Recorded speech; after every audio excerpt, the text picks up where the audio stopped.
She was very protective of me. I would say she even smothered me, sort of. I was not allowed to go to school dances. I wasn't able to go to my prom. I wasn't able to go to sports games. And I believed that this was all to protect me from the outside world. And I found out that this was actually to protect her and her secret and her lie. A year ago, I found out that Reverend Eugene, my community leader at the church I go to, was actually my biological father. They kept this from me for over 20 years, my whole life, and they chose to spring this information on me at a time when I was just getting on my feet. This has been extremely distressing for me. I've needed a lot of therapy, and get the tissue for the that's what I am suing them for today. Ms. Copeland, I am so sorry to hear that you are having to cope with this at your young age. How old are you, ma'am? I'm 26. Okay. So really just starting your adult path, and this is shocking and devastating. Let me come to you, ma'am, Ms. Copeland. Is it true that the gentleman you're standing beside today, the Reverend, did I understand that correctly, sir? It's Dr. Reverend. Yes. Dr. Reverend Eugene Waters is indeed your daughter's biological father. Yes, this is true. Okay. And who was she led to believe was her father up until this recent point, ma'am? Larry. Who, you say Larry? Larry. And was Larry your husband? Larry is someone that I have spent time with and who has taken on responsibility to be her father. And where is Larry today? Larry is, unfortunately, he's at work today. Okay. So back to you, ma'am. You grew up thinking Larry was your father. And was he an active part of your life? Yes, Your Honor. I believed this man was my biological father. He came to all of my events that I was allowed to go to as a small child. And he's always been there for me. He's always come and bring me birthday presents. He's always been somebody I could call. And I thought I could rely on him for the truth, too. Wow. I am just absolutely shocked. You'll have to excuse just how shocked I am here. Let me ask you, Ms. Copeland, Madam Co-Defendant, why would you lie to your daughter like this, ma'am? Well, it was never my intention to lie to my daughter. I love my daughter very much. I was very young when I became pregnant. How old were you? I was in my 20s, my early 20s. Ma'am, that's not that young. I mean, it's young, but it's not 16. So let's try this again. Why would you lie to your daughter in this way? Well, it's a little bit bigger than my age. It's actually, you started with the age, ma'am. So let's just kind of get to it, because I'll be honest with you. I don't have a lot of patience for deceiving innocent children. Okay. I feel very strongly that every individual, I think it is a part of your human right and your dignity as a human being to know where you come from. I think every person in this world deserves that. So do you know who your parents are? I do. So why did you think that your daughter deserved less? Well, it's not that I thought she deserved less. It's just the small town that we live in, the family that I was raised in, and just the age that I became pregnant was really, really difficult for me. At the time, I was unfortunately dealing with two people at one time. I had met Larry, and we had started a relationship. So you're in your early 20s? Yes. Okay, so you had a relationship with this gentleman named Larry. And who was the other relationship with? I presume this man. Yes. Okay, and were you married? What was the big scandal? No, I was not married or anything like that. No, were you married, Reverend Doctor?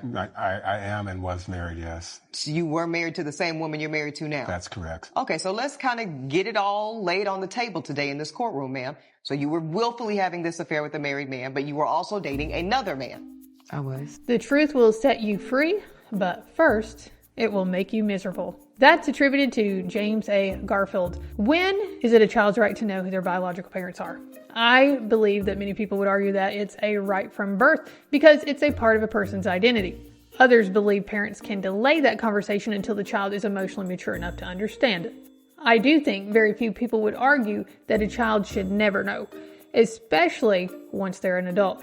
permanent secrecy can have long-term consequences. So, should a parent ever have the authority to permanently withhold the information? Biological parentage affects their identity, their family, their history, their medical history, and their ancestry. That's why it's easy to believe that the information ultimately belongs to the child and not the parent. And this discovery can shatter someone's identity because our identity is built on stories we believe about ourselves.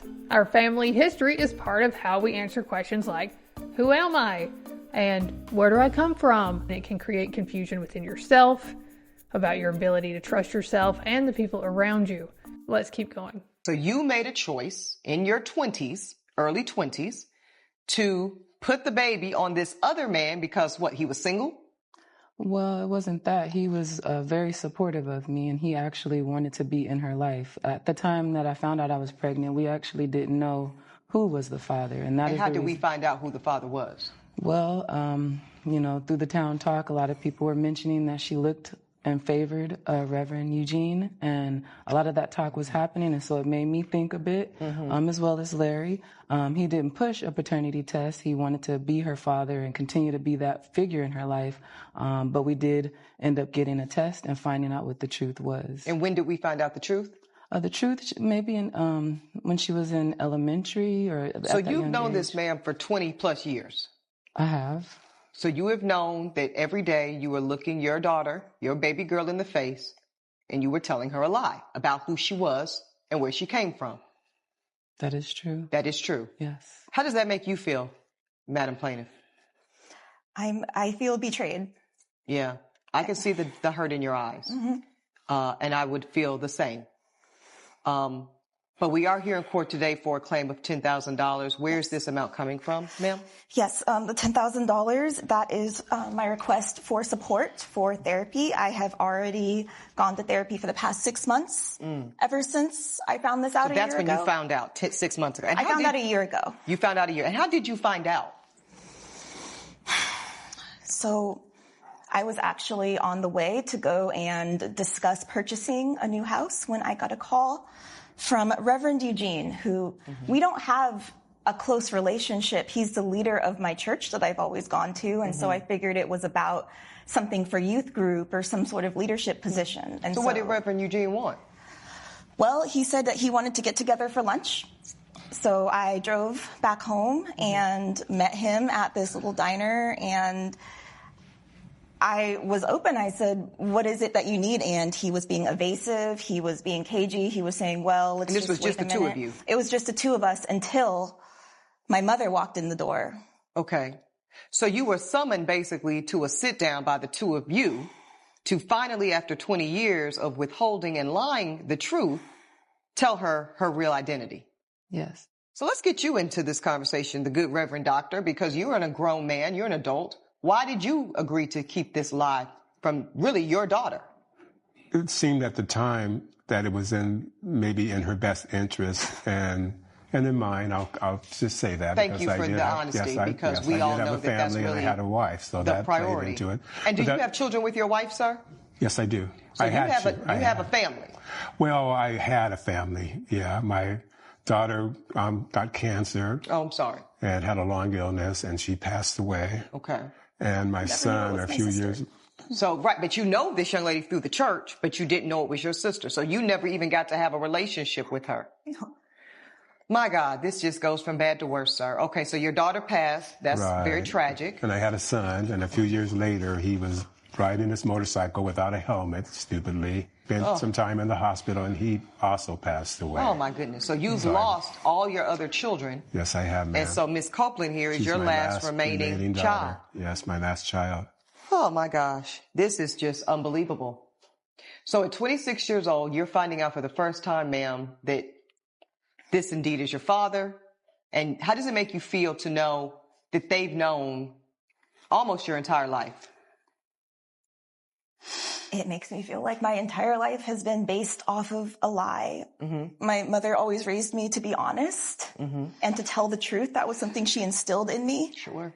And to find out that she lied to my face for all of these years, I'm disgusted, frankly. I don't know if our relationship can ever be the same again. And what is your relationship with, is it Frank, the man that raised you? Larry. Larry, yes.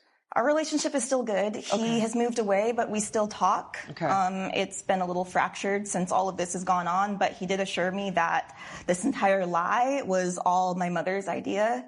He wanted to tell me the truth, and she would not let him. This is really, really, really, really tragic. Ma'am, do you have some receipts around the therapy that Yes, you're Your Honor. asking to be reimbursed for? Please give the whole folder, please, ma'am, to Elijah. Thank you. Your Honor, there was a lot going on at that time. You know, he was pursuing to become a reverend of the church. I didn't want to interfere with his reputation in the church. And She didn't deserve it, ma'am. Look at her. I agree with you, and I never meant to hurt my daughter. I love her very, very much. And nobody's questioning the love you have for your daughter. I do believe that. But in your choices, and yours as well, Reverend Doctor, y'all have really impacted this young lady. And I have to tell you something. As a person myself who did not know my own paternal identity until I was 38 years old, it affects our self-worth. It affects how we feel in terms of being legitimate or illegitimate. And I can guarantee you your daughter is going to be processing all of this, your choices and yours, sir, for years to come. Does protecting yourself change the ethics of protecting someone else? Can a decision truly be for someone else's good if it also primarily shields us from consequences? Sometimes the greatest loss isn't discovering the truth, it's realizing how much time cannot be recovered. Conflict of interest matters. When a decision benefits both another person and ourselves, it can become difficult to separate altruism from self-preservation. That's why people often question whether the stated reason was the real reason. So, parents have authority to make decisions for their children, but that authority is generally understood to exist for a child's benefit, not to preserve the parent's reputation or avoid accountability. When interests compete, ethical questions become more complex. The longer a secret is maintained, the harder it becomes to argue that it was only about protection. Early on, the justification may be the child's developmental readiness, but decades later, this conversation shifts from protection to withholding. This matters because time has developmental value. Certain relationships, parent to child, sibling bonds, family traditions are built over years, and once those years are gone, they can't simply be recreated by learning the truth later. Let's keep going. You were saying to me, ma'am, that you were about to buy a house when all of this happened. Did you end up being able to buy that house? No, I ended up losing my job. Oh. I couldn't deal with all of this. I needed some time to just sit, but it was a new job. I had just started only a month in, and so this unpinned your whole world. Everything. Yeah. So I'm looking at therapy bills. Looks like you're having very intensive sessions. Yes. 120 minutes at a time, 60 minutes at a time. I'm seeing months and months. This is 6 months worth of bills I'm looking at that accumulate to $10,000. Now let's get back to you, Ms. Copeland, and you too, Dr. Reverend. Y'all are equal co-defendants in the eyes of the court today. Your daughter is requesting that you make her financially whole from the financial investment she has made in her own healing to recover from the emotional damage you two caused. What do you have to say in defense of your claim that you owe her $10,000? Well, again, I understand her hurt and her pain. And I've offered her different solutions. You know, Sister Margaret at the church. Who is Sister Margaret? She is a therapist in the church. At the same church that y'all chose to lie and deceive about this man's leadership and moral character? Yes. That same church? Yes, Your Honor. Yeah, that's the church you want your daughter in this fragile condition to be availed to? I don't think so. What else did you offer? Well, there were other resources as well, like the community center. There's a local nonprofit. I have a resource. I have a therapist. Yeah, but that therapist is extremely expensive. Okay, Ms. Copeland, I'm not even going to let you continue this. You don't get to choose the way you traumatize her and then be picky about the way in which she chooses to seek recovery. You're just not in the moral position to make such a request. And as for you, Dr. Reverend, what do you have to say for yourself? We felt like in the situation, it was better to deal with it within our faith community, within our church and people that. You know what I hear you saying is, you know what I hear you saying is that you thought it would be best to continue containing the secrets and the lies again, for your own interest. Well, this court feels differently. This court feels that what you two have individually and collectively chosen to do by virtue of keeping her identity a secret for 20 plus years was self-serving and devastating to your daughter. This is your daughter too, sir. She's literally as much your daughter as she is Miss Copeland's daughter. I know that. How do you feel about that? I love her. She's a beautiful young woman, and I'm sorry that what we've done. Do you even know her? Do you really know her, or are you, she's nodding her head. You're going to have to now, and it's only, I really think, the grace of God that you have an opportunity, as you are still among us, to have the privilege to get to know your own daughter in a real way. Well, she was still attending church. Sir, come on, knock it off. Your Honor, if I may speak, he hasn't contacted me at all since this happened. No. Do you plan to procure a relationship with your daughter, sir? If that's available to me, I would. I want us to be a family. Okay. This sounds like it's going from bad to worse. So let's just kind of stop the emotional bleeding, Ms. Cope. The court has heard enough to make a ruling. I think that you, sir, made very selfish, poor decisions that will cost you today in court, but it will never come close to what is ultimately costing your daughter, y'all's daughter. I am very glad, young lady, that you have a person you can rely on, and Mr. Larry, it sounds like, that he's still going to be in your life. That is the very least you deserve out of all of this tragedy and trauma. And the court applauds you, young lady, in doing what you need to do for you, for doing the work to heal and slowly process all that, you need to put yourself back in a good position emotionally and spiritually, and sounds like financially. Yes, thank you, Your Honor. So you have made a sound investment, in the court's opinion, to a therapist of your choosing that you find safe and credible, which is the priority, Ms. Copeland and Dr. Reverend, not your comforts. Therefore, the court rules in complete favor of the plaintiff for the full demand of $10,000 to help support your work as you recover from very severe emotional distress caused at the hands of you two. That is the court's ruling. Children don't bear responsibility for the decisions that brought them into the world, but they often live with the consequences of those decisions. And one decision made by adults can ripple through a child's identity, relationships, and their sense of belonging for decades. That's why adults have such a profound responsibility to consider not only what's best for themselves today, but what those choices may mean for their children years from now. The affair had a cost. Keeping the secret had a cost. Protecting reputations had a cost. And the daughter ended up paying that cost. So the moral of the story is every decision has a cost. The question is whether you're willing to pay it yourself or leave it for someone else to pay later. Do better by accepting the consequences of your own choices instead of passing them on. Now, my final question for you. Which relationship do you think would be the hardest to rebuild? The one with her mother, with Larry, or with her biological father? Let me know why. Put your answers in the comments. And as always, thank you for watching. Make sure to like, follow, and share. And I will see you again soon.